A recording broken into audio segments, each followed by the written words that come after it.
I'm a psychotherapist and I'm working part-time these days. I do some wildlife on the side. I've been doing it for 9 years. It's something I had thought about doing and doing the training for when I could find the time and so on. And I did do the training. I started off in Sydney and did a weekend workshop, which was just basic rescue and handling. Then when I came down here, I repeated that with Wildlife Victoria. And since then, I've done a number of different courses, particularly on birds or on raptors. So what are you giving them? These are mealworms. They're specifically produced for wildlife, and they're just little sort of yellowy worms that turn into beetles. This is a part of their life cycle. So you've really got to keep up your expertise, and you've got to know what you're doing to begin with, because it sort of all seems so obvious, but actually the more you do it, the more experience you get, the more you realise that actually it's very complex. I'm still learning now, after bringing up magpies 9 years in a row. We support each other. We call ourselves the crazy bird ladies of the West. So we support each other. So this is a baby lorikeet, and they come in quite often because they fall out of the nest. And this one fell out of a nest at up the top of Peel Street, and it was from a high palm tree that no one could get him back to. And so I had to rear him from very little. He was tiny when he came in, but he's getting there now. They eventually go wild because I put them in with the wild ones that have come in with impact injuries because they've gone too fast. And so they learn to go wild with the others. I love animals. I've loved animals forever. And occasionally people would bring me birds that were sick, and I just seem to have a habit. I just seem to have that natural ability to bring them back. On a quiet year, it'll be about 50. In a very busy year, it could be up to 130. I've done 130 one year. I never ever get to a stage where I've got full cages, never, because it ends up too much. It takes me an hour in the morning to feed everything before I go to work. I don't do possums for the simple reason that I need to be bright and alert because I'm a school teacher. So I don't do possums, so I don't do nighttime feeds. I just do the local birds, and that's an easy thing because they go to sleep, as I said, at night time. Hello. Oh, she's pooped herself. So this is a rehab possum. She's been attacked by a cat. Ringtails seem to do a statue response when they see a predator. The cat came up and bit her around the neck. So we'll see whether she recovers. Well, because we're located on the sea, we get all of the seabirds. I look after the penguins from the St Kilda colony. We get a lot of pelicans and swans.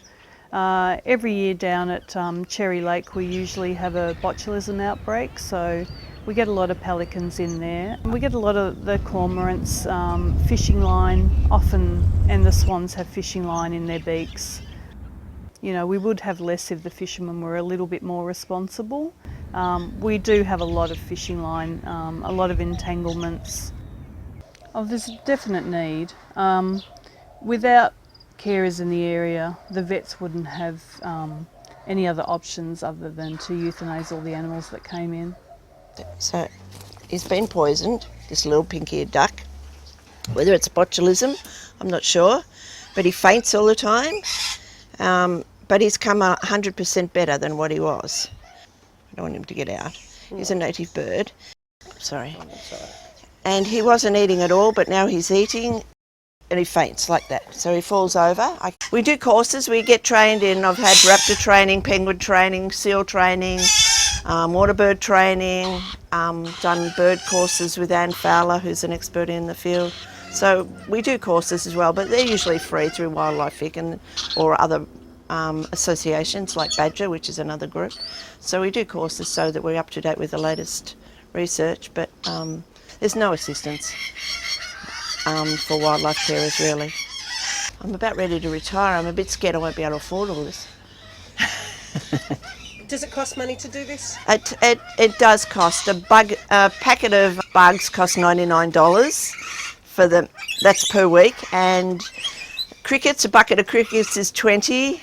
If I've got owls or tawny frogmouths in, the mice can vary from $1 to $4 each, and they'd eat one of those or two of those a day, so it costs a fair bit of money. The nectar, for example, is $20 a packet, and we go through 3 of those in a month. So, yeah, it ends up quite expensive. Yes, I can't see myself stopping, even though sometimes I think it would be sensible to do so, because you do get very overwhelmed with the numbers, especially in springtime. And, you know, I would encourage more people to come on board, that even if you can't do very many animals, even a few, if you get the bit of training and somebody who's watching over you, it's a very rewarding thing to do, and it gets in your blood. You know, like I know a lot about magpies now, for example, and they have an incredibly complex social life. They have a language. I know what their calls mean. I kind of, you know, you get to know them, and you get to know them as personalities and individuals, and that in itself is a really rewarding experience. In fact, a friend of mine said, it's what got me through my husband's illness were the birds, you know, relating to the birds. We all live in this world together.